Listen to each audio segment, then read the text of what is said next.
எல்லா உயிர்க்கும் ஏமமாகிய நீரறவு அறியா கரகத்து தாழ் சடை பொலிந்த அருந்தவத்தோனே என்று வரும் அந்த வரிகள். அன்பு இருக்கிறதே, அந்த அன்புதான் உண்மையை தேடக்கூடிய ஒரு மனிதனுக்கான சொத்து. அந்த அன்புதான் அவனை இறையை நோக்கி அழைத்து செல்லப்பட முடியும் என்பதற்கான வழி. அன்புதான் மிகப்பெரிய தவம். அன்புதான் சிவன். ஹோமருடைய ஈலியட், ஒடிசி என்ற ஆகச்சிறந்த படைப்புகளை எடுத்து பார்த்தாலும் அது வீரதீர காவியங்களை பற்றி சொல்லக்கூடியது. மனிதர்களுடைய மனதிலே எழுந்து நிற்கக்கூடிய கோபம், துவேஷம், ஆக்ரோஷம் ஆகியவற்றை பற்றி சொல்லக்கூடிய ஒரு படைப்பாக இருந்தாலும் அந்த படைப்பிலே அடிநாதமாக ஓடக்கூடியது அன்பு என்பதாக அறியப்படும் காரணத்தினால் மக்களிடையே, மனிதர்களிடையே உங்களை போன்ற ஒரு ஜீவராசியிடம் நீங்கள் அன்பை பரிமாறிக்கொள்ளுங்கள், நான் சொல்லக்கூடிய முக்கியமான கட்டளை என்று தன் சீடர்களுக்கு இயேசு போதிக்கிறார். இன்றைய இந்த கூட்டத்திலே உரையாற்ற வேண்டும் என்று எனக்கான அழைப்பு வந்த பொழுது நீதியரசர் கற்பக விநாயகம் அவர்கள் என்ன தலைப்பு என்று கேட்டார். நான் சொன்னேன், எல்லா உயிர்க்கும் என்று வைத்துக் கொள்ளலாம். அவர் அடுத்த கேள்வி கேட்டார், பிறப்புக்கும் எல்லா உயிர்க்கும் என்று வைத்துக் கொள்ளலாமா என்று கேட்டார். நான் சொன்னேன், அந்த தலைப்பு மிகச்சிறந்தது. அதிலிருந்து சற்று தாண்டி செல்லக்கூடிய தலைப்பு இந்த தலைப்பு. அது என்ன என்பதை நான் அந்த கூட்டத்தில் பேசும்போது விளக்குகிறேன் என்று சொல்லிதான் இந்த தலைப்பு, எல்லா உயிர்க்கும் என்கிற இந்த தலைப்பு கொடுக்கப்பட்டது. எனக்கு இந்த எல்லா உயிர்க்கும் என்கிற தலைப்பு எந்த விதத்தில் வந்தது என்றால், உலக இலக்கியங்களின் மிகச்சிறந்த படைப்புகளை படித்து பார்த்த ஒரு அனுபவத்திலும், அந்த இலக்கியங்கள் எல்லாம் படைக்கப்படுவதற்கு பல ஆயிரக்கணக்கான ஆண்டுகளுக்கு முன்பு தமிழிலே எழுந்து நிற்கக்கூடிய இசை பற்றிய, இலக்கியம் பற்றிய, பல்வேறு கலைகள் பற்றிய படைப்புகளை படித்து பார்த்ததாலும் அடிப்படையில் ஒன்று தெரிந்தது எனக்கு. அதுவும் புறநானூற்றை படிக்கும் போது, புறநானூற்றிற்கு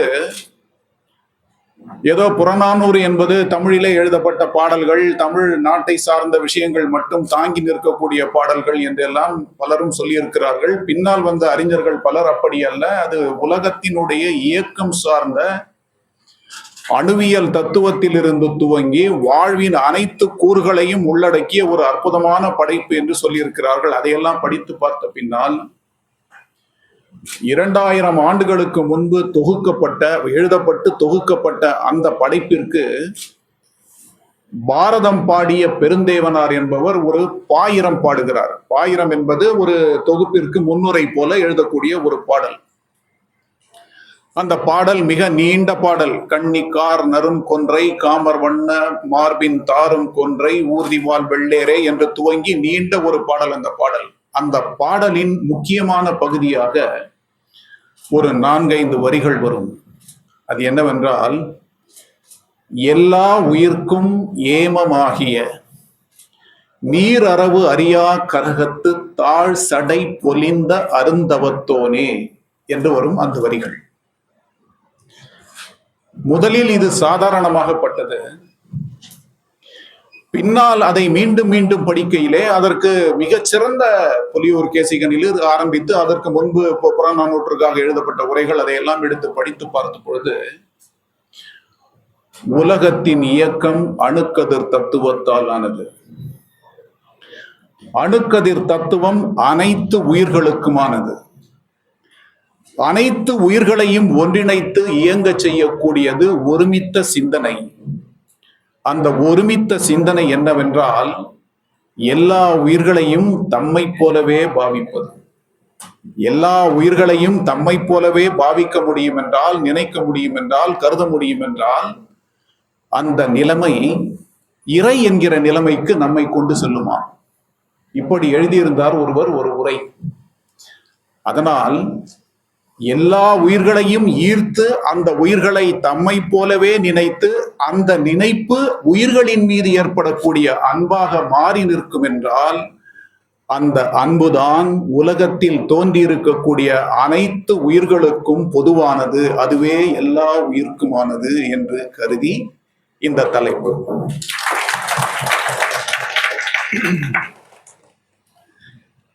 உலகத்தினுடைய படைப்பு சாரலில், இலக்கிய சாரலில் பல்வேறு விதமான கருத்துக்கள் உயிர்களை நேசிப்பதை பற்றி எழுந்து நிற்கின்றன. அன்பு என்றால் என்ன? அன்பை எவ்வாறு அறிந்து கொள்வது? எந்தெந்த விதங்களிலெல்லாம் அன்பு என்பது வெளிப்படுத்தப்படுகிறது என்பதை பற்றி பல்வேறு காவியங்கள், இலக்கியத்தினுடைய ஆகச் சிறந்த படைப்புகள் இவைகள் எல்லாம் எழுந்து வந்திருக்கின்றன. சிந்தனையிலே மிகச்சிறந்த ஒரு நாடாக அறியப்பட்ட கிரேக்கத்தில் அன்பை பற்றி கணக்கிலடங்காத தத்துவ விசாரங்கள் எடுத்து வைக்கப்பட்டிருக்கின்றன.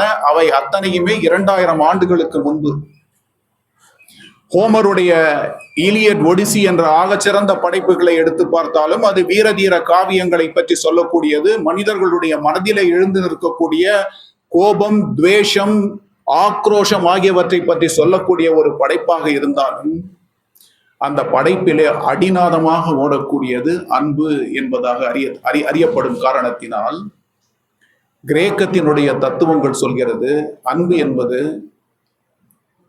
உறவு சார்ந்து, குடும்பம் சார்ந்து, நட்பு சார்ந்து, காதல் சார்ந்து, இறுதியாக இறை சார்ந்து நிற்பது என்று. இப்படிப்பட்ட ஒரு மனிதனுடைய மனதினுடைய வீச்சு, சிந்தனை எப்படி பிற உயிர்களை அறிந்து கொள்வது என்பதாக எழுந்து நின்று மதங்கள் இந்த அன்பை பற்றி வேறு வேறு விதமான பார்வையை பதிவு செய்தன. கிறிஸ்துவம் சொல்கிறது, இயேசு கிறிஸ்து தன்னுடைய அறிவுரையாக மக்களுக்கு சொல்கிறார், பிறரிடத்திலே அன்பு செலுத்தக்கூடிய கட்டளையை உங்களுக்கு நான் தருகிறேன், நீங்கள் அவற்றை கடைபிடிக்க வேண்டும். இது கிறிஸ்துவத்தினுடைய புனித நூலான பைபிளிலே பல்வேறு இடங்களிலே எடுத்தாளப்பட்டு தி தாம்சன்ஸ் செயின் ரெஃபரன்சர் ஆன் பைபிள் என்கிற ஒரு புத்தகத்திலே ஒரு மிகப்பெரிய தத்துவ விசாரம் உள்ளதாக குறிப்பிடப்பட்டிருக்கிறது. The Thompson's Chain Referencer on Bible, it contains more than 4,000 pages, explains how to read Bible. The concept of Bible described in Thompson's Chain Referencer on Bible. அது எடுத்து சொல்லக்கூடிய விஷயம், மக்களிடையே, மனிதர்களிடையே, உங்களை போன்ற ஒரு ஜீவராசியிடம் நீங்கள் அன்பை பரிமாறிக்கொள்ளுங்கள், நான் சொல்லக்கூடிய முக்கியமான கட்டளை என்று தன் சீடர்களுக்கு இயேசு போதிக்கிறார். இஸ்லாம் இதிலிருந்து ஒருபடி தாண்டி சென்று அல்லாஹ் என்பவன் அளவற்ற அருளும் பெரும் கருணையும் மிக்கவன் என்பதாக பதிவு செய்து மானுட இனத்தை நேசிக்கக்கூடிய தன்மை மிக்கவர்களாக நீங்கள் வாழ வேண்டும் என்று பதிவு செய்கிறது. இந்த இஸ்லாத்தின் ஆகச்சிறந்த ஹதீஸ்கள் என்று சொல்லக்கூடிய திருக்குரானிலே இருக்கக்கூடிய மிகச்சிறந்த verses are being called as ஹதீஸ். அதை 12வது நூற்றாண்டிலே இருந்த அபு ஜக்காரியா நவாவி என்பவர் மிகப்பெரிய அளவிலே ஆராய்ந்து அந்த குர்ஆனில் இருக்கக்கூடிய மிகச் சிறந்த வாசகங்களை தொகுத்து ரியாலு சாலிஹின் என்கிற பெயரிலே வெளியிட்டார் 12வது நூற்றாண்டிலே. அந்த ரியாலு சாலிஹினுடைய அடிப்படை ஸ்ட்ரீம் என்னவென்று கேட்டால், அன்பை காட்டிலும் இறைவனை அடைவதற்கான எளிய வழி எதுவுமே இல்லை என்பது. இதை தாண்டி இந்து மதத்தின் அற்புதங்களை விளைவிக்கக்கூடிய படைப்புகளை எடுத்து பார்த்தால் அது அன்பே சிவம் என்ற 2 வார்த்தைகளிலேயே முடிந்து விடுகிறது. இப்படிப்பட்ட ஒரு அற்புதமான தன்மைதான் அன்பு. இந்த அன்புதான் எல்லா உயிர்க்கும் பொதுவானது என்பதாக உலகத்தில் தோன்றிய அனைத்து படைப்புகளும் எடுத்து சொல்கின்றன. ஆங்கில இலக்கியத்தின் ஆகச்சிறந்த படைப்பாளியாக அறியப்பட்ட ஷேக்ஸ்பியர் தன்னுடைய 12th நைட் மற்றும் ஹாம்லெட் என்கிற 2 படைப்புகளிலே அன்பை நேரடியாக வெளிப்படுத்தக்கூடிய காரணிகள் மனிதர்களுக்கு பலவாக இருந்தாலும் அது உள்ளத்தில் ஒன்றக்கூடிய விதத்திலே எடுத்து சொல்லப்பட முடியும் என்றால் அதுதான் மனிதர்களை ஈர்க்கும். அத்தகைய அன்புதான் நிலை நிற்கும் என்று பதிவு செய்கிறார். இந்த 2 வரிகளின் ஊடாக செல்லக்கூடிய படைப்பு தான் அந்த 2 படைப்புகளுமே, ஹாம்லெட் அண்ட் 12th நைட் இரண்டும். அதே போல ஆங்கில இலக்கியத்தின் தந்தை என்று அறியப்படக்கூடிய மார்க் ட்வைன் அவர் சொன்னார், உதடுகளின் மூலம் உச்சரித்து நீங்கள் அன்பை காட்டுவதை காட்டிலும் கரங்களை கொண்டு நீங்கள் செய்யக்கூடிய சேவை அது ஆகச் சிறந்ததாக அறியப்படும் என்று சொன்னார் மார்க் ட்வைன். துயருற்றவர்கள் என்கிற ஒரு படைப்பை தந்த விக்டர் ஹியூகோ, லே மிரபிளே என்று சொல்வார்கள் பிரெஞ்சிலே அதை, அந்த படைப்பினுடைய சாரமே மனிதனாக பிறந்துவிட்ட ஒருவன் எத்தனை விதங்களிலே துன்பத்தை அனுபவித்து விட முடியும் என்பதன் உச்சமாக அந்த படைப்பு. விக்டர் ஹியூகோ வாழ்க்கையில் அடைந்த துன்பங்களுக்கு அளவே கிடையாது. அவன் வாழ்க்கையில் எழுத்தாளனாக வர வேண்டும் என்று எண்ணி பல்வேறு விதங்களிலே தனக்கான வாழ்க்கையை துன்பியல் வாழ்க்கையாக மாற்றிக்கொண்டு தொடர்ந்து நடைபெற்றவன். திருமணமாகி அவனுக்கு 2 குழந்தைகள். 2 குழந்தைகளுமே அகால மரணம் அடைந்தார்கள். மீண்டும் அவனுக்கு பிறந்த குழந்தைகள் வளர்ந்தார்கள். வளர்ந்து அவனுடைய பெண் திருமணத்தினை ஒட்டி ஒரு சுற்றுலா சென்ற இடத்திலே தண்ணீரில் சிக்கி மூழ்கி இறந்து போனாள். அந்த பெண்ணை அடுத்து பிறந்திருந்த ஒரு மகன் அந்த காலகட்டத்திலே அந்த நிலத்திலே இருந்த கடுமையான ஒரு நோயினால் தாக்கப்பட்டு மரணம் அடைந்தான். ஆனாலும் சிறிதும் அயராமல் தன்னுடைய வாழ்க்கையை எழுத்தாளனாக கழித்த விக்டர் ஹியூகோ தொடர்ந்து தன்னுடைய படைப்புகளை தந்தான். அவன் மீது கருணையும் காதலும் கொண்டு அவனுடைய படைப்புகளை ஆதரித்து வந்த அவனுடைய மனைவி நடந்து செல்கையில் திடீரென கீழே விழுந்து மரணம் அடைந்தாள். மீண்டும் துன்பத்தின் தாக்குதலுக்கு உட்பட்ட விக்டர் ஹியூகோ தன் வாழ்க்கையை தொடர்ந்து எடுத்துச் சென்றான். காலங்கள் ஓடியது. ஒரு எழுத்தாளனாக படைப்பின் உச்சத்தை தொட்டவனாக அறியப்பட்ட அந்த மேதையினுடைய வாழ்க்கையை பற்றி உணர்ந்த ஒரு பெண் பிற்காலத்திலே அவனுடைய வாழ்க்கையிலே இணைந்து கொண்டாள். அந்த பெண்ணும் அகாலமாக மரணமடைந்தாள். அனைத்தையும் கடந்து நின்ற இந்த எழுத்தாளன் லே மிரபிளே என்கிற அற்புதமான படைப்பை தந்தான். உலகமே உற்று பார்த்து வியந்து பார்த்து பாராட்டிய ஒரு படைப்பு அந்த படைப்பு. அந்த படைப்பு வந்த பின்னால் இவன் யார், இவனுடைய படைப்பின் தன்மை என்ன என்பதை அறிந்துவிட்ட உலகம் 1800களின் இறுதியிலே மாண்டுவிட்ட அந்த படைப்பாளிக்கு அந்த காலகட்டத்திலே இன்றைக்கு இருக்கக்கூடிய நோபல் பரிசு போன்ற பரிசை பெற்ற பல்வேறு எழுத்தாளர்கள் ஒன்றிணைந்து மறந்துவிட்ட அந்த எழுத்தாளனை ஒரு சவப்பெட்டியில் வைத்து தங்கள் தோளில் வைத்து தூக்கி வந்தார்கள். 20 லட்சம் மக்கள் 1800களின் கடைசியில் வாகன வசதிகளோ எந்த விதமான பிரயாணங்களுக்கான வசதிகளோ இல்லாத காலகட்டத்திலே 20 லட்சம் மக்கள் அந்த ஊர்வலத்திலே பங்கேற்று அவன் மீது அவர்கள் கொண்ட அன்பை பரிமாறினார்கள். இதுதான் எல்லாருக்கும் உரியதான அன்பு. அதை போல மிகச்சிறந்த ஞானிகள் எதை நோக்கி நீங்கள் தேடுகிறீர்கள் என்று அவர்களை பார்த்து கேள்வி எழுப்பினார்கள். அந்த காலகட்டத்திலே இருந்த சாக்ரட்டிஸில் இருந்து ஆரம்பித்து அரிஸ்டாட்டிலில் இருந்து ஆரம்பித்து வரிசையாக இந்த உலகம் சார்ந்த அத்தனை தமிழின் ஆகச் சிறந்த ஞானிகள் எல்லாம் தங்களுக்கான கருத்துக்களை பதிவு செய்தார்கள். அதிலே அன்பிற்கும் உண்டோ அடைக்கும் தாழ் என்ற வரியை தந்த திருவள்ளுவனின் வழியையொட்டி எழுந்து நிற்கக்கூடிய கருத்துக்கள் அத்தனையுமே பிற்காலத்தில் வந்த ராமகிருஷ்ண பரமஹம்சர் சொன்னார், உள்ளத்திலே அன்பு உண்டாயின் அறிவு சார்ந்திருந்தால் அது தர்மத்தை போதிக்கும், செயலை சார்ந்து நின்றால் அது நல்ல விதமான விளைவுகளை போதிக்கும், உணர்வுகள் சார்ந்து அந்த அன்பு எழுந்து நின்றால் அது காதலாக மாறி நிற்கும். இப்படி மனிதனுடைய எண்ணங்களின் போக்கு அனைத்தும் ஒன்றிணைக்கப்பட்டால் அது உயிர்களின் மீதான அன்பாக மாறி நிற்கும் என்று அவர் பதிவு செய்தார். அதே போல ரவீந்திரநாத் தாகூர் ஒரு இடத்திலே குறிப்பிடுகிறார் அன்பை பற்றி. ஒருவனுக்கு உதவி செய்யக்கூடியவன் கோவிலின் வாசல் வரை செல்ல முடியும், அதனால் கோவில் உள்ளே போக முடியாதா என்ற கேள்வி அல்ல. அதனுடைய அர்த்தம், அவன் விரும்பாவிட்டாலும் கோவிலின் வாசல் வரை செல்லக்கூடிய அந்த ஒரு தன்மை அவனுக்கு சேரும். ஒருவன் மீது அன்பு செலுத்தக்கூடியவன் அவன் இறைவனோடு இணைவான் என்று சொல்கிறார். அன்பினுடைய ஆழம் அப்படிப்பட்டதாக மாறி நிற்கும். இந்த தத்துவத்தை தான், அனைத்து படைப்புகளையும் சார்ந்த இந்த தத்துவத்தை தான் பல அறிஞர்கள் கேள்விகளாக எழுப்பி பார்த்தார்கள். அதிலே ஒருவர் அன்பை பற்றி போதித்த ஆக சிறந்த படைப்பு எது என்ற ஒரு கேள்வியை கேட்டார். அதற்கு தமிழிலே எழுந்திருக்கக்கூடிய படைப்பு, அன்பை பற்றி போதித்த ஆகச்சிறந்த படைப்பு திருக்குறள் என்று பதில் சொன்னார். அந்த விவாதத்திலே கலந்து கொண்ட பலரில், பல அறிஞர்களில் நாமக்கல் கவிஞரும் ஒருவர். அவரை பார்த்து கேட்டார்கள், திருக்குறளில் என்ன இருக்கிறது? செய்யக்கூடிய விஷயங்கள், செய்ய முடியாத விஷயங்கள் பல இருக்கின்றன. ஏன் இதை நீங்கள் உலக பொதுமறை என்று சொல்ல வேண்டும்? அதில் என்ன அன்பை பற்றி பெரிய அளவிலே சொல்லிவிட்டார் அவர் என்று கேட்டார்.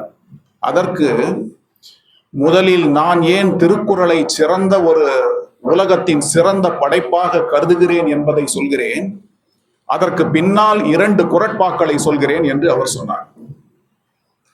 ஏன் திருக்குறள் உலகத்தின் உன்னதமான படைப்பு என்ற கேள்வியை கேட்ட பொழுது நாமக்கல் கவிஞர் ஒரு பாடலை சொன்னார். அந்த பாடல் பாருங்கள். காடு சென்று குகையடைந்து கண்ணை மூடி எண்ணியும், காவி கட்டி ஓடெடுத்து கஷ்ட வாழ்க்கை பண்ணியும், தாடி வைத்து மொட்டை தட்டி தவசி என்ற பேருடன் தரணி எங்கும் சுற்றி வந்து தர்மபோதம் பண்ணியும், கூடு விட்டு கூடு பாயும் வித்தை கற்க கோரியும், கோடி காலம் வாழ எண்ணி காய கற்பம் தேடியும், தேடுகின்ற உண்மையாவும் ஓடி வந்து சேருமே. இதுக்கப்புறம் ஒரு 2 லைன் இருக்கு, அது அப்புறம் சொல்றேன்.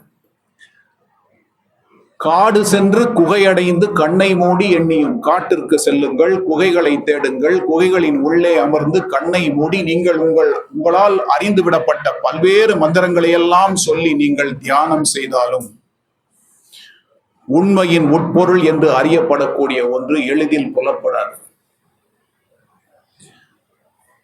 காவி கட்டி ஓடெடுத்து கஷ்ட வாழ்க்கை பண்ணியும், இது எப்படி என்றால், காதற்ற ஊசியும் வாராதுகான் கடைவழிக்கே என்பதை படித்த மாத்திரத்திலேயே சொத்தை துறந்தார், உறவை துறந்தார், மாட மாளிகையை துறந்தார், பொன் பொருள் அத்தனையும் துறந்து தெருவிலே சென்றார் அல்லவா பட்டினத்தார். அப்படி ஒரு கணப்பொழுதிலே எல்லாவற்றையும் துறந்துவிட்டு காவி கட்டி கையிலே ஓடெடுத்து தெருக்கள் தோறும் சென்று இறந்து வாழ்க்கை நடத்தக்கூடிய மனநிலையை நீங்கள் பெற்றாலும் உங்களுக்கு உண்மையின் உட்பொருள் கிட்டாது. தாடி வைத்து மொட்டை தட்டி தவசி என்ற பெயருடன் தரணி எங்கும் சுற்றி வந்து தர்மபோதம் பண்ணியும், தாடி வைத்துக் கொள்ளலாம், மொட்டை அடித்துக் கொள்ளலாம், ஊர் ஊராக சுற்றி வரலாம், பல்வேறு இடங்கள் செல்லலாம். அங்கெல்லாம் சென்று பலரை பார்த்து அந்த அனுபவங்களின் மூலமாக உண்மையின் உட்பொருளை நான் அறிந்து கொண்டேன் என்று சொன்னாலும் உண்மையின் உட்பொருள் கிடைக்காது.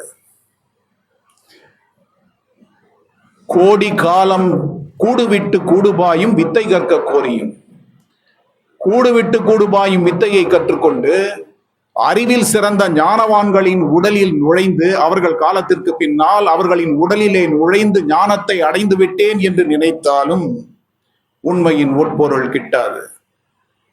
கோடி காலம் வாழ எண்ணி காய கற்பம் தேடியும், ஆயிரக்கணக்கான ஆண்டுகள் வாழ்ந்து அனுபவத்தின் மூலம் உண்மையின் உட்பொருளை அறிந்துவிடலாம் என்று நினைத்தாலும் உண்மையின் உட்பொருள் எளிதில் கைவரப் பெறாது. தேடுகின்ற உண்மையாவும் ஓடி வந்து சேருமே. இதுக்கு அடுத்து வர 2 லைன் தான் முக்கியம். தெய்வ வாக்கு வள்ளுவன் திருக்குறள் கற்கையில் என்று முடித்தார். ஏனென்றால் அறம் பொருள் இன்பம் என்ற 3 விதமான தலைப்புகளுக்குள்ளே அறத்தோடு உங்கள் வாழ்க்கையை நடத்துங்கள், அறத்தோடு பொருள் ஈட்டினால் அது இன்பம், அறத்தோடு பொருள் ஈட்டி இன்பத்தை உங்களால் அடைய முடியும் என்றால் அது வீடு பேறு. வீடு பேறு என்பது இறைவனோடு இணைதல். இறைவனோடு நீங்கள் இணைய வேண்டும் என்றால் அதற்கு வள்ளுவன் என்ன சொன்னான் என்ற 2 குறட்பாக்களை சொல்லி அன்பின் வழியது உயிர்நிலை, மற்றது என்பதோல் போர்த்த உடம்பு என்கிற ஒரு குறளையும் சொல்லி இரண்டாவதான ஒரு குறளை சொன்னார். என்ன சொன்னார் என்றால், நீங்கள் வீரர்களாக இருக்கலாம், உங்களுடைய பராக்கிரமத்தால் அனைவரையும் வெல்லக்கூடியவர்களாக இருக்கலாம், ஆனால் அன்பு என்கிற ஒரு மிகப்பெரிய சக்தியின் முன் அந்த வீரமோ அந்த செயலோ எடுபடாது என்று சொன்னார். அறத்திற்கு அன்பு சால்பு என்பர் அறியார், மரத்திற்கும் அதுவே துணை. இது என்ன பொருள் என்றால், அறச்செயலை செய்வதற்கு அன்பு உடையவர்களாக இருக்க வேண்டும் என்று மட்டும் நினைத்துக் கொள்ளாதீர்கள். மரச்செயலை செய்வதற்கும் அடிப்படை அன்புதான் என்பதை பதிவு செய்த உலகத்தின் ஒப்பற்ற ஒரு ஞானி திருவள்ளுவன். இதை சொல்லி நாமக்கல் கவிஞர் சொன்னார், நீங்கள் வாழ்க்கையில் எந்த விதத்தில் வேண்டுமானாலும் அடுத்த கட்டத்திற்கு தாண்டி செல்லலாம். அன்பை எடுத்து வைக்கக்கூடிய வாழ்க்கையை உடையவர்களாக இருந்தால் மட்டுமே சேர்த்து வைத்த செல்வங்கள், சேர்க்க முடியும் என்று நம்பிக்கை உள்ள செல்வங்கள், அடையக்கூடிய பதவி, அடைந்துவிட்ட பதவி, இந்த பதவி நிலைக்கும் நிலைக்காது போகும் என்கிற எல்லாவற்றையும் ஒரு காலகட்டத்திலே எழுந்துவிட்டு தனி ஆன்மாவாக நிற்போமே, அந்த காலகட்டத்திலே இறைவனை அடையக்கூடிய அந்த தன்மை என்று உங்களுக்கு கிட்டுகிறதோ அதை செயல்படுத்தக்கூடிய காரணியாக அன்பு ஒன்றுதான் இருக்கும் என்று சொல்லி அன்பின் முக்கியத்துவத்தை பதிவு செய்தார். தமிழகத்தினுடைய பண்பாடும் கலாச்சாரமும் அத்தகைய தன்மை வாய்ந்தது. எப்படி அறத்திற்கு அன்பு சார்பர் என்பர் அறியார், மரத்திற்கும் அதுவே துணை என்கிற ஒரு குறள்பா இருக்கிறதே, அதை 2000 ஆண்டுகளுக்கு முன்பு ஒரு புலவன் வேறு விதத்திலே சொன்னான். அது எப்படி என்று பாருங்கள். நெட்டிமையார் என்கிற புலவன் தமிழகத்திலே இருந்த அந்த காலகட்டத்தில் வாழ்ந்த மக்கள், மன்னர்கள் அறத்தை பேணக்கூடியவர்களாகவும் அன்பை அடிப்படையான வாழ்க்கையாக கொண்டவர்களாகவும் வாழ்ந்திருக்கிறார்கள். All is good for war and love என்கிறது ஒரு ஆங்கில பழமொழி. போரிலே வெல்ல வேண்டும் என்றால், காதலிலே வெற்றி பெற வேண்டும் என்றால் எந்த உபாயத்தை வேண்டுமானாலும் நாம் பயன்படுத்தலாம். போர்க்களத்திலே பாவ புண்ணியங்களுக்கு இடமில்லை. அதே போல காதலில் வெற்றி பெற வேண்டும் என்றாலும் உபாயங்கள் தேவை. இதுதான் ஆங்கில பழமொழி. இந்த ஆங்கில பழமொழியை 2000 ஆண்டுகளுக்கு முன்பு தமிழ் மண்ணை சார்ந்த ஒரு புலவன் வேறு விதத்திலே சொன்னான். ஆவும் ஆனின பார்ப்பன மாக்களும் பெண்டிரும் பிணியுடையீரும் பேணி தென் புலம் வாழ்நர் கருங்கடன் இருக்கும் பொன்போல் புதல்வர் பெறாதீர், எம் அம்பு கடிவிடுதும் மும் அரண் சேர்மின் என்று அறத்தாறு நுவலும் பூட்கை என்கிறது அந்த பாடல். இந்த பாடலின் பொருள், ஆவும் என்றால் ஆநிரைகள், ஆடு மாடுகள் இருக்கிறதே, அந்த ஆடு மாடுகள். இதனுடைய அடிப்படை, இந்த பாடலின் அடிப்படை என்னவென்றால், எதிர் நாட்டின் மீது, எதிர் தேசத்தின் மீது போர் தொடுக்கிறான் ஒரு மன்னன். போர் தொடுக்கக்கூடிய மன்னன் பல் யாகசாலை பெருங்குடுவழுதி என்கிறவன். அவன் சொல்கிறான், மாற்று தேசத்திலே வாழக்கூடிய மக்களுக்கு எந்த துன்பமும் வரக்கூடாது. மக்களுக்கு மட்டுமல்ல, இன்றைக்கு நடக்கக்கூடியதா போர், மாற்று தேசத்திலே இருக்கக்கூடிய மக்களுக்கு எந்த துன்பமும் வரக்கூடாது. மக்களுக்கு மட்டுமல்ல, ஆணிரைகளுக்கு துன்பம் வரக்கூடாது. ஆவும் ஆணினர் பார்ப்பன மாக்களும் பெண்டிரும், பெண்களுக்கு எந்த துன்பமும் வரக்கூடாது. நோயுற்றவர்கள், அவர்களுக்கு எந்த துன்பமும் வரக்கூடாது. பேணி தென்புலம் வாழ்நருக்கு அருங்கடன் இருக்கும் பொன்போல் புதல்வர் பெறாதீரும் என்று சொன்னான். அதற்கு என்ன அர்த்தம் என்றால், தென்புலத்திலே வாழக்கூடியவர்கள், நம்மை விட்டு பிரிந்து போன முதியவர்கள், முன்னோர்கள், அந்த முன்னோர்களுக்கு காலகாலத்திலே ஈமக்கிரியைகள் செய்து பின் வருடந்தோறும் திதிகள் கொடுத்து அவர்களை நாம் என்றுமே நினைவில் வைக்கிறோமே, அந்த பணியை தொடர்ந்து செய்யக்கூடிய குழந்தைகள் இல்லாத முதியவர்களுக்கு, குழந்தைகள் இல்லாத முதியவர்கள் என்று சொன்னான், அவர்களுக்கு எம் அம்பு கடிவிடுதும் நும் அரண் சேர்மின் என்று அறத்தாறு நுவலும் பூட்கை என்று பதிவு செய்தான் அந்த மன்னன். நான் படையெடுத்து வந்து எதிரிகளின் மீது என்னுடைய அம்பு குறிவைக்கப்படுமேயானால் அவர்கள் உயிர் போவது உறுதி. தன் வெற்றியின் மீது ஆகச் சிறந்த விதத்திலே சிந்தனையின் பால் தெளிவாக இருந்த அந்த மன்னன் எதிரி நாட்டினுடைய மக்களுக்கும் அந்த நாட்டை சார்ந்த விலங்குகளுக்கும் அந்த நாட்டினுடைய வயோதிகர்களுக்கும் எந்த துன்பமும் இழைக்கக்கூடாது. வீரம் என்பது வீரனுக்கு எதிராக மட்டுமே நடத்தப்பட வேண்டியது என்று சொல்லி அனைத்து உயிர்களையும் நேசிக்கக்கூடிய ஒரு தன்மை மிக்கவனாக வாழ்ந்தார். இப்படிதான் மனித சமூகத்தின் மீதான அன்பு காலம் காலமாக எடுத்து வைக்கப்பட்டது. அதே போல விலங்குகள் மனிதனின் மீது தன் சக விலங்குகளின் மீது காட்டக்கூடிய அன்பும் சாதாரணமானதல்ல. பாருங்கள், ஜப்பானிலே ஒரு பேராசிரியர் ஒரு நாயை வளர்த்தார். ஹச்சிகோ என்பது அந்த நாயினுடைய பெயர். காலையில் அவர் கல்லூரிக்கு கிளம்பி சென்று மாலை வீடு திரும்பும் பொழுது காலையில் ஒரு முறை வந்து ரயில் நிலையத்திலே அவரை வழி அனுப்பிவிட்டு மாலை 6 மணிக்கு அவர் ரயிலிலே வந்து இறங்கும் போது அதே ரயில் நிலையத்தில் வந்து அவரை அழைத்து கொண்டு வீட்டுக்கு செல்லும். பணியில் இருந்த போதே ஒரு நாள் அவர் இறந்து போகிறார். இறந்து போனவரினுடைய உடல் அவருடைய வீட்டுக்கு எடுத்து வரப்படாமல் அப்படியே அவர் சொந்த ஒரு மண்ணுக்கு எடுத்து செல்லப்படுகிறது. இந்த நாய் 9 ஆண்டு காலம் தினமும் காலையும் மாலையும் அந்த ரயில் நிலையத்தில் சென்று காத்திருந்து அவர் வராததை பார்த்து ஏமாந்து திரும்பி சென்று மீண்டும் காலை வரும் பின் செல்லும், காலை வரும் பின் செல்லும். இப்படி 9 ஆண்டுகள் ஒரு நாள் கூட தவறாமல் அந்த ரயில் நிலையத்தில் வந்து அமர்ந்து தன் அன்பை வெளிப்படுத்திய காரணத்தினால் அன்பின் மீது ஆகச் சிறந்த கருணையும் நேசமும் கொண்ட ஜப்பானியர்கள் அந்த ரயில் நிலையத்திலே அந்த நாயினுடைய வெண்கலத்தால் ஆன ஒரு உருவச் சிலையை வைத்து ஆண்டுதோறும் இன்றும் அந்த நாய்க்கு மரியாதை செலுத்துகிறார்கள். விலங்குகள் இப்படித்தான் அன்பை வெளிப்படுத்தும். அதே போல மாறன் பொறையனார் என்கிற ஒரு தமிழ் புலவர் ஒரு அற்புதமான காட்சியை தருகிறார். பாருங்கள், அன்பு வயப்பட்ட 2 மான்கள் கடுமையான கோடை காலத்திலே மிக சிறிய அளவு மட்டுமே தண்ணீர் இருக்கக்கூடிய ஒரு குட்டையின் பக்கத்தில் சென்று நிற்கும். ஆண்மான் பெண்மானை கூப்பிட்டு சொல்லும், நீ தண்ணீர் அருந்து. பெண்மான் அதற்கு பதில் சொல்லும், இல்லை இல்லை, நாம் இருவரும் சேர்ந்து அருந்தலாம் என்று சொல்லும். 2 மான்களும் அந்த சிறு நீர் இருக்கக்கூடிய அந்த குட்டையிலே வாய் வைத்திருக்கும். சிறிது நேரம் கழித்து 2ம் தலையை தூக்கி பார்த்தால் அந்த நீர் சிறிது அளவு கூட குறையாமல் இருக்கும்.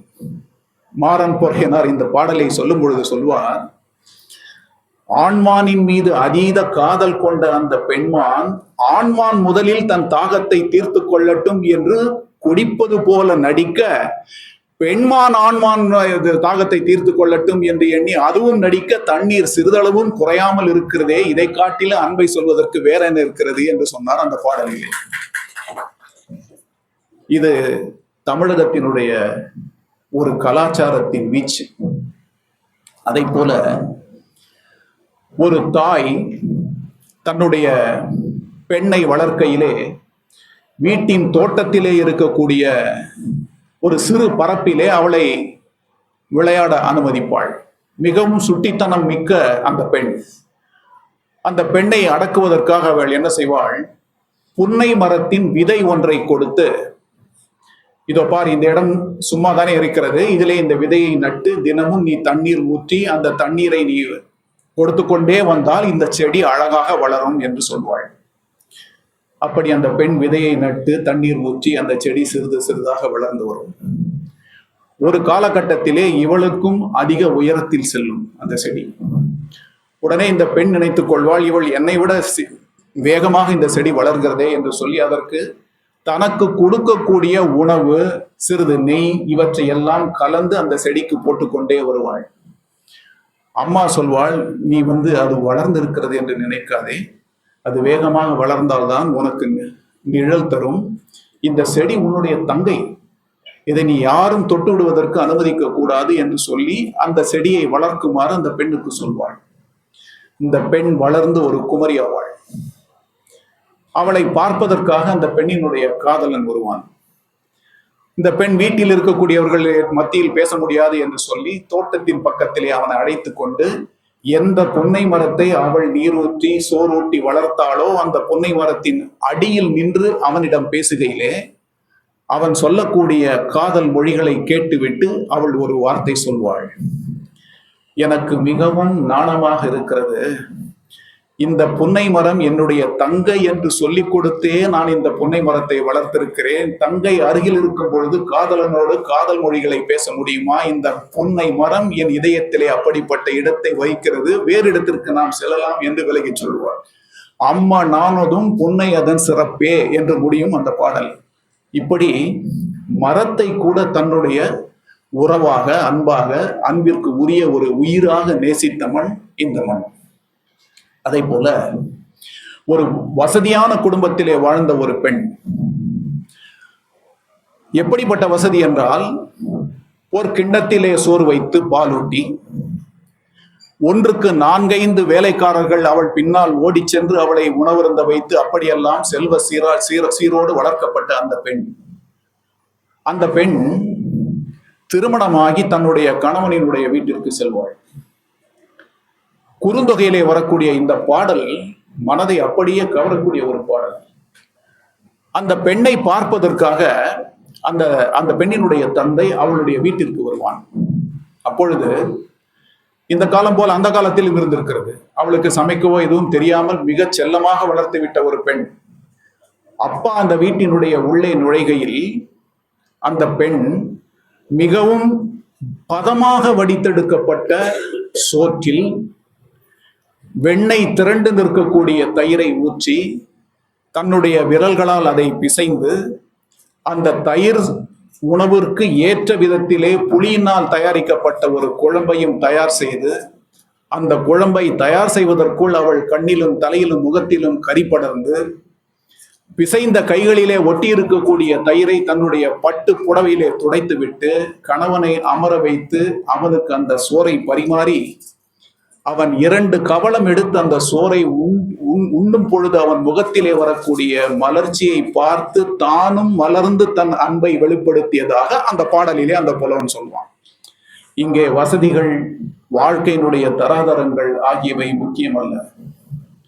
நேசிக்கக்கூடிய ஒரு உயிரின் மீது செலுத்தக்கூடிய அன்பு இருக்கிறதே, அந்த அன்பு குழந்தையின் மீது செலுத்தக்கூடிய அன்பாக, சகோதரர்களின் மீது செலுத்தக்கூடிய அன்பாக, கணவன் மீது மனைவியும் மனைவியின் மீது கணவனும் செலுத்தக்கூடிய அன்பாக, குழந்தைகளை பெற்றிருக்கக்கூடிய ஒரு தாய் எந்த விதத்திலே தாய் அன்பை வெளிப்படுத்துவாள் என்னும் விதமாக, வளர்ந்து நிற்கக்கூடிய ஒரு மகனோ மகளோ பெற்றோர்களை நேசிக்க வேண்டிய தன்மை எந்த விதத்திலே இருக்க வேண்டும் என்பதாக, வயோதிகத்தை தொட்டுவிட்ட பின்னால் சிறுவயதிலே அப்படி இருந்தோம், வளர்ந்தோம், வாழ்ந்தோம், இன்று நடப்பதற்கு இயலவில்லை, பேச இயலவில்லை, இப்படியெல்லாம் வாழ்க்கை மாறி நிற்கிறதே என்று வாழ்க்கையை பின்னோக்கி பார்த்தாலும் அந்த வாழ்க்கையில் இருக்கக்கூடிய ரசிக்கத்தன்மை, ரசிக்கக்கூடிய அம்சம், அன்பு செலுத்திய விதத்தை மீண்டும் நினைந்து பார்ப்பது என்கிற விதத்திலெல்லாம் இருக்கக்கூடிய படைப்புகள் இந்த மண்ணிலே அநேகம்.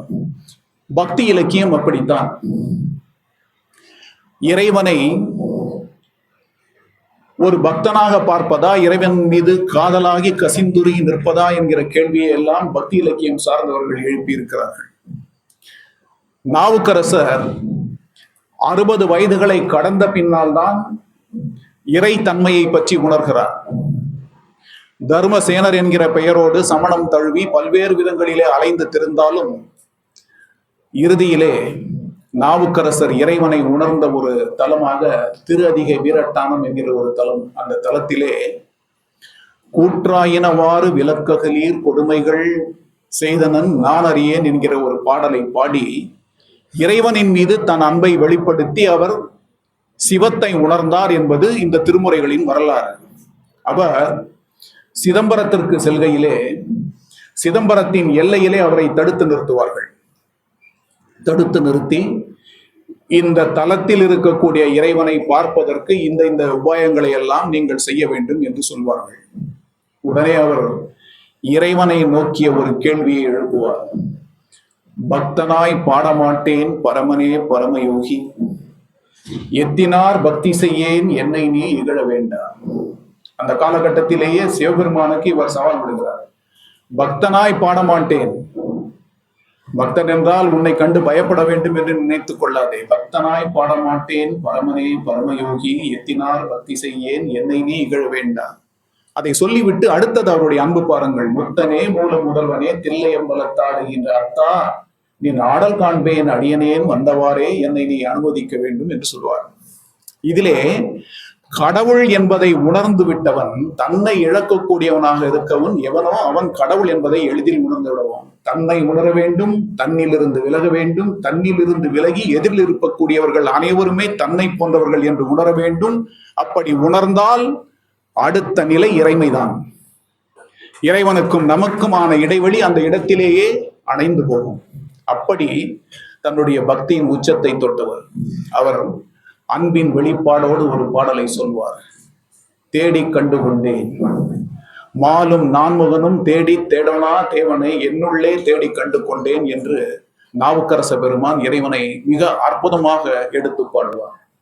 திருமந்திரத்திலே வாழ்க்கையினுடைய தத்துவங்கள் 9 கூறுகளாக்கி காட்டப்படுகின்றன. 10வது திருமுறையாக அறியப்படக்கூடிய திருமந்திரம் 9 கூறுகளிலே வாழ்க்கையினுடைய தன்மையை சொல்லும், உறவுகளை சொல்லும், மருத்துவத்தை சொல்லும், தத்துவத்தை சொல்லும், வாழ்வின் அனைத்து கூறுகளையும் சொல்லும்.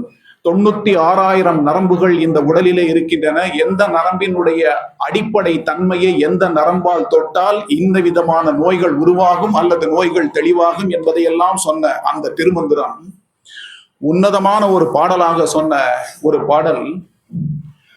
அன்பு சிவம் இரண்டும் வேறென்பர் அறிவிலார், அன்பே சிவமாவது ஆறும் அறிகிலர், அன்பே சிவமாவது ஆறும் அறிந்த பின் அன்பே சிவமாய் அமர்ந்திருப்பாரே என்று சொல்லி உலகத்தில் இருக்கக்கூடிய ஜீவராசிகளை நேசிக்க கற்றுக்கொள்ளுங்கள் என்று பதிவு செய்தார். இதை போலத்தான் மிகப்பெரிய ஒரு மன்னனாக வாழ்ந்தவன் ராவணன். கம்பராமாயணத்தினுடைய அத்தனை கூறுகளிலுமே மிகச் சிறந்த ஒரு ஒரு ஒரு கதாபாத்திரமாக 5 பேரை சொன்னால் அதில் ராவணன் ஒருவன். இசையிலே விற்பன்னன், இறைவனை இசையால் கட்டி போட்டவர். அந்த ராவணன் தன்னுடைய பராக்கிரமங்கள் அனைத்தையுமே ஒரு காலகட்டத்திலே இழந்து யுத்த காண்டத்திலே நிற்கையிலே ராமன் என்கிற உருவத்தை உணர்ந்து பார்த்த அந்த கணத்திலே அவன் தன்னை இழந்து தான் யார் என்பதை உணர்ந்து தன் உருவாகி தன்னிலிருந்து விலகி இறைவன் என்கிற அந்த நிலைமையை அடைவான். அப்பொழுது ஒரு பாடலை பாடுவான். சிவனோ அல்லன் நான்முகன் அல்லன், திருமாலோ அவனும் அல்லன், மெய் வரம் எல்லாம் அடுகின்றான், தவமோ எனில் செய்து முடிக்கும் தயாபரன் அல்லன், இவனோ அந்த வேத முதற்காரணன் என்று சொல்லி தான் யாருக்கு எதிராக யுத்த களத்திலே போராடி கொண்டிருக்கிறானோ இவனோ அந்த வேத முதற்காரணன் என்று அந்த இடத்திலே அவன் தன்னை உணர்ந்த தன்மையை வெளிப்படுத்தி ராமனின் மீது ஒரு அன்பு வரக்கூடிய ஒரு நிலைமையை அடைவான். எதிரியையும் நேசித்து விடலாம் என்கிற அந்த தன்மையை எந்த கணத்திலே ஒருவன் அடைகிறானோ அந்த கணத்தில் தான் அவன் மானுடம் என்பதன் உண்மையான தன்மையை உணர்வான். உணரக்கூடிய பட்சத்திலே அவன் இறையோடு கலப்பான். இதுதான் அன்பினுடைய தத்துவம், அன்பினுடைய விசாரம். இந்த அன்பு ஒவ்வொரு மனிதனை சார்ந்தும் எழுந்து நிற்கும். பூதத்தாழ்வார் ஒரு பாடலை பாடுவார். ஆகச் சிறந்த பக்திமான்களாக அறிஞர்களாக அறியப்பட்டவர்கள் அனைவருமே பிறரை நேசித்தல் என்கிற ஒன்றைத்தான் வலியுறுத்தி இருக்கிறார்கள். அந்த பாடலை பாருங்கள். அன்பே தகழியா ஆர்வமே நெய்யாக, இன்பு உரு சிந்தை எடுத்திரியா, நன்பு உருகி ஞான சுடர்விளக்கு ஏற்றினேன் நாரணருக்கு ஞான தமிழ் புரிந்த நான் என்று சொல்வார். உலகத்தின் அத்தனை கூறுகளையுமே அந்த ஒரு பாடலிலே எடுத்து காட்டி அன்பு செலுத்துதல் ஒரு சிறு பிராணியாக இருக்கட்டும், உலகத்தை காக்கக்கூடிய கடவுளாக இருக்கட்டும், அனைவருக்கும் பொதுவானது என்று சொல்லி அந்த பக்தி இலக்கியத்தினுடைய உன்னதமான ஒரு பகுதியை தொட்டார்கள் அவர்கள். வள்ளலாரும் அதனால்தான் அன்பை ஆகச் சிறந்த விதத்திலே எடுத்து வைப்பார்.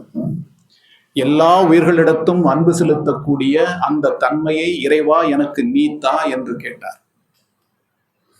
எப்படிப்பட்ட ஒரு அன்பையே அப்பா ஒப்பில்லாமணியே என்று பின்னால் வரக்கூடிய பாடல்கள் எல்லாம் அப்படிப்பட்டதுதான். அம்மையே அப்பா ஒப்பிலா மணியே அன்பில் விளைந்த ஆரமுதே, அதிலும் அன்புதான் எழுந்து நிற்கும். இப்படித்தான் அவர்கள் அன்பு செலுத்துவதின் மூலமாகத்தான் இறைவனை அடைய முடியும் என்று உணர்ந்துவிட்ட காரணத்தினால் உலகத்தில் வாழ்ந்த மாந்தர்கள் அனைவருக்குமே அந்த அன்பை போதித்தார்கள். அந்த அன்புதான் காலங்களை கடந்து நின்று மனித நேயத்தோடு மனிதர்களை காத்து நிற்கக்கூடியது என்பதாக அவர்கள் பதிவு செய்தார்கள். தாய்மானவரும் அப்படித்தான், குமரகுருவரும் அப்படித்தான். தமிழகத்தினுடைய தரம் மிகுந்த அற்புதமான படைப்பாளிகளாக அறியப்பட்டவர்கள், சிந்தனையின் வீச்சின் மூலம் தன் ஞானத்தை வெளிப்படுத்தியவர்கள் அனைவரும் அதைத்தான் செய்தார்கள். அன்பின் உச்சம் துறவிகளை கூட விட்டு வைத்ததில்லை. அன்பின் உச்சம் துறவிகளை கூட விட்டு வைத்ததில்லை. பாருங்கள், தன்னுடைய மகனால் ஞானம் பெறுகிறார் பட்டினத்தார். தெருவிலே நடந்து செல்கையிலே, பட்டினத்தார் வாழ்ந்த பகுதியில் தெருவிலே நடந்து செல்கையிலே அவர் போட்டிருக்கக்கூடிய ஆபரணங்களின் ஒளி காண்போரை கவரக்கூடியதாக இருக்கும். சாதாரண மனிதனாக அவர் அந்த தெருவிலே நடந்து செல்ல மாட்டார். பட்டு ஆடை தவிர்த்து எந்த ஆடையும் அணியாத குடும்பத்திலே வளர்ந்து தோன்றிய பட்டினத்தார் காதற்ற ஊசியும் வாராதுகான் கடை வழிக்கே என்று அவன் சொல்லி சென்றானே, சொன்னவன் சாதாரணமானவன் அல்ல, உலகத்தை தன்வசம் கட்டி வைத்திருக்கக்கூடியவன் என்று உணர்ந்த காரணத்தினால் அன்பை வலியுறுத்திய அந்த வாசகத்தினால் கவரப்பட்ட பட்டினத்தார் அன்றே அனைத்தையும் துறந்து தன் இல்லத்தை விட்டு வெளியே செல்கிறார். வெளியே சென்ற பட்டினத்தார் பல்வேறு ஊர்களுக்கு திரிகிறார். எங்கெல்லாமோ அலைந்து திரிந்து ஞானமும் அதுவும் அவரை தேடி அலைய வைத்து பின் ஒரு காலகட்டத்திலே அவரை பெற்ற தாய் இறந்து விட்டார் என்ற செய்தி கேட்டவுடன் எந்த விதமான பற்றுகளுக்கும் அடைபடாத பட்டினத்தார் தாய் இறந்து விட்டார் என்ற செய்தி கேட்டவுடன் தாயினுடைய உடல் இருக்கும் இடத்திற்கு வந்து சேர்கிறார். அந்த சமயத்திலே அவர் பாடிய பாடல் இருக்கிறதே, உலகத்தில் அதற்கு இணையான பாடல் கிடையாது.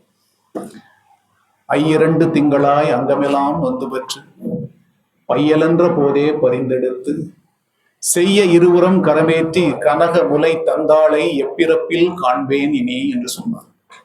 10 மாதம் சுமந்தெடுத்து இரு கரங்களிலே என்னை தாங்கி வளர்த்தெடுத்த இந்த தாய், முலை பாலூட்டி என்னை வளர்த்த தாய், அந்த தாயை இனி எந்த பிறவியிலே காண்பேன் என்று கதறினார். தாயின் மீது கொண்ட உச்சக்கட்ட பாசம் அது. முந்தி தவம் கிடந்து 300 நாளாக தொந்தி சரிய என்னை சுமந்து பெற்றெடுத்து வளர்த்த தாய்க்கோ தீமூட்டுவேன் என்று சொன்னான். உன்னையிட்ட தீ முப்புறத்திலே, பின்னையிட்ட தீ பின்னிலங்கையில், அன்னையிட்ட தீ அடிவயிற்றிலே, யானுமிட்ட தீ மூழ்கவே என்று கதறி துடித்து விட்டு இந்த தாய்க்கா சிதையில் வைத்து நான் தீமூட்டுவேன் என்று கதறினாரே, உலகத்தின் பற்றுக்களை அறுத்த அந்த மனிதனுக்கு, அந்த ஞானிக்கு பாசம் என்பதையும் அன்பு என்பதையும் தவிர்க்க முடியாத வாழ்க்கையை கொடுத்த அந்த தன்மைதான் அன்பு. அந்த அன்புதான் எல்லா உயிருக்கும் பொதுவானது. இதை தமிழகத்தினுடைய படைப்புகள் எப்படி சொன்னது என்பதில் இருந்து ஒரு சிறிய பார்வையை உங்கள் முன்வைத்து நான் விடைபெறலாம் என்று நினைக்கிறேன். அன்பை எப்படி நாம் அளவிடுவது? உள்ளத்திலே எழுந்து நிற்கக்கூடிய ஒரு உணர்வு என்று சொல்லிவிடலாமா? வாடிய பயிரை கண்ட போதெல்லாம் வாடினேன் என்ற மலைநிலையிலே இருந்து பார்த்த ஒரு சித்தனின் பார்வையாக வெளிப்படக்கூடியது அன்பு என்று சொல்லிவிடலாமா? 2 உள்ளங்களுக்கு இடையே ஏற்படக்கூடிய உறவின் நிமித்தமாக எழுந்து வரக்கூடியது அன்பு என்று சொல்லிவிடலாமா? உனக்கு பசிப்பதற்கு உணவு இருக்கிறது, அவனுக்கு இல்லை, அவனுக்கும் கொடுக்க வேண்டும், நீ உண்பதற்கு முன் என்று சொல்லி பார்த்த அந்த புத்தனினுடைய எண்ணத்திலே தோன்றக்கூடியதுதான் அன்பு என்று சொல்லிவிடலாமா? அன்பை வெளிப்படுத்துவதற்கு ஆயிரக்கணக்கான வித்தியாசங்கள் இருக்கலாம், ஆயிரக்கணக்கான விளக்கங்கள் இருக்கலாம். ஆனால் உயிர்களின் மீது காட்டக்கூடிய உண்மையான அன்பு, எந்த விதமான பிரதிபலனும் எதிர்பார்க்காத சிந்தனையோடு எழுந்து நிற்கக்கூடிய அன்பு இருக்கிறதே, அந்த அன்புதான் உண்மையை தேடக்கூடிய ஒரு மனிதனுக்கான சொத்து. அந்த அன்புதான் அவனை இறையை நோக்கி அழைத்து செல்லப்பட முடியும் என்பதற்கான வழி. அன்புதான் மிகப்பெரிய தவம். அன்புதான் சிவன். இந்த வாய்ப்பிற்கு நன்றி. வணக்கம்.